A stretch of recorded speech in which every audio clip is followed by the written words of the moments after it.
This is our next video, and it's halftime of the Super Bowl.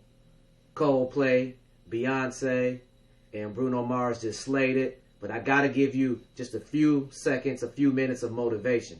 And what I want you to think about tonight while you're watching the second half of the Super Bowl game is, have you stopped learning? Now, that's a trick question, because sometimes as adults, we think that we've learned it all.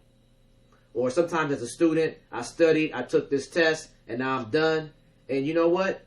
It just doesn't work that way, because really successful people, they keep learning forever and ever and ever, and it never stops. So you know how sometimes people tease smart people or tease people who they consider nerdy. But guess what?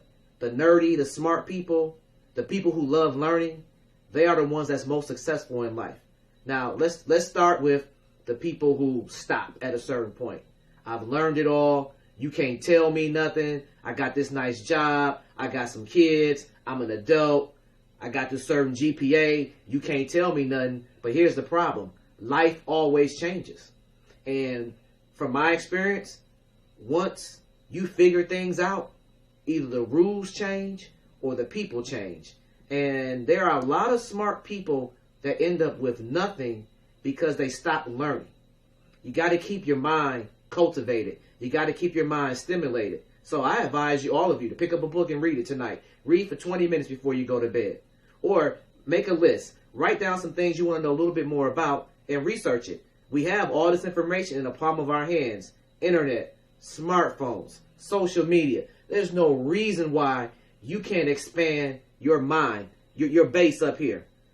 Smart, intelligent people, they know this already. You don't have to tell them to pick up a book and read. You don't have to tell them how to do research. You don't have to tell them you never stop learning because the world always changes. I mean, just look at cell phones.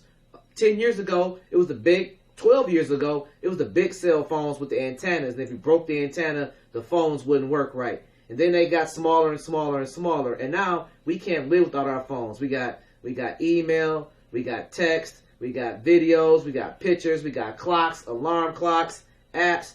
So just think of how much the world has changed in 10 to 12 years and how much is going to change 10 to 12 years from now. So you got to keep pace. You got to keep learning. You got to keep doing. And that's how smart people stay smart. And that's how many people that's not as smart, they stop, they reach a maximum point, which doesn't make sense. We all have the potential to be great, and this is one way of doing it.